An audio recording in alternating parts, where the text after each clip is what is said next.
So today I have a 1952 International. It's an L130 pickup, which is the 1-ton pickup. This one has the long bed, the extended bed on it. It was definitely meant to be a work truck on the farm. Believe it or not, this truck was in the same family up until I picked it up. It was bought brand new in eastern Kansas, and I picked it up from the original owner's grandson. So it spent most of its life inside. You can kind of tell by looking at it. I mean, it's in really good shape. It was a farm truck, so there's some dings here and there, but there's virtually no rust on this thing, and it's just faded out to a great patina. So I obviously have the hood off of this one. If you're not familiar with these, they've got a hood hinge on either side, so you can raise the hood to the left, raise the hood to the right, or open both the latches and just set the hood off. And for video purposes, it seemed like this was probably the easiest way. So obviously the hood is in good condition. It's on the floor here. So take a quick look around the truck. It's just impossibly straight, the bed sides on this. Just surprising that it, didn't have more dings and dents than what it does.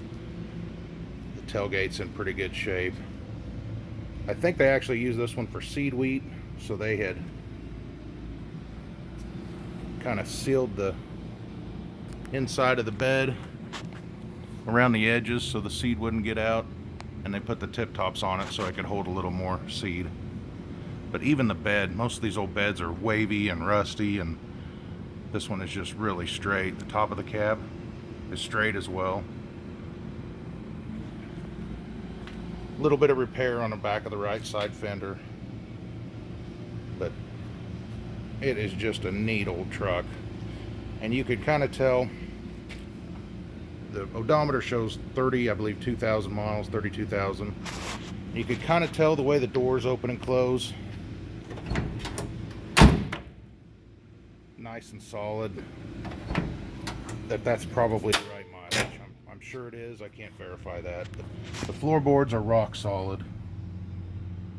Little bit of surface rust. There's no holes, not even the start of any holes. The dash is in good shape. The seat's going to need to be recovered. I put some sheets over it just so you didn't have the foam coming apart, but the seat's all there.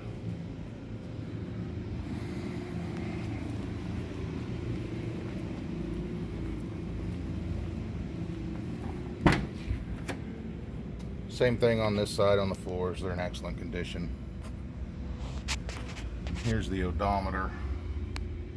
Shows 32,000. Let's see if it'll start for us.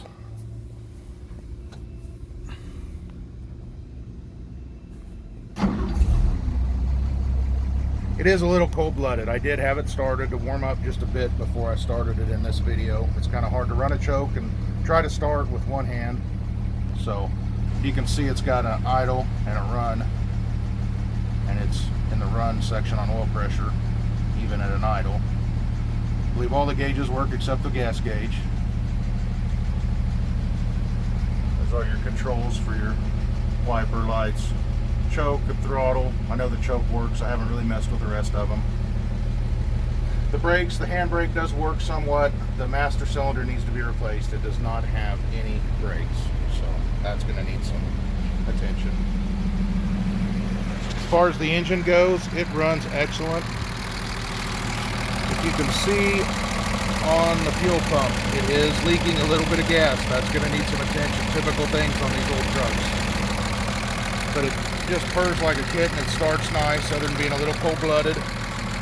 No bad leaks, no bad smoke. A little bit of old gas smoke. But it runs like a 32,000 mile engine should.